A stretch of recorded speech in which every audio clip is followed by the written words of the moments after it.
На 26 март за трета поредна година Годжо Карате клуб Алеко бе домакин на международен турнир за Купа Алеко. Състезанието ни е организирано от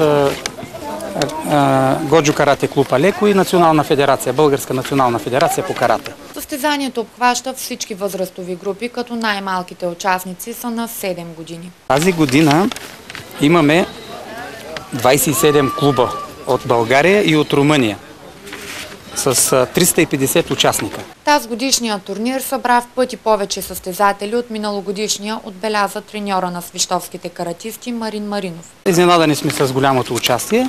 Миналогодишното участие имаше 240 състезателя, тази година са 350.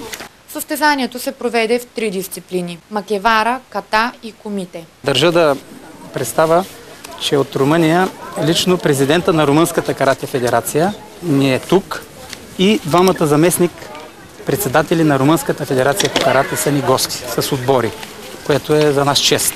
Маринов отбеляза още, че в тази годишния турнир малките състезатели преобладават, което го кара като треньор да се чувства все по-добре, защото вижда, че децата имат желание да тренират точно този спорт.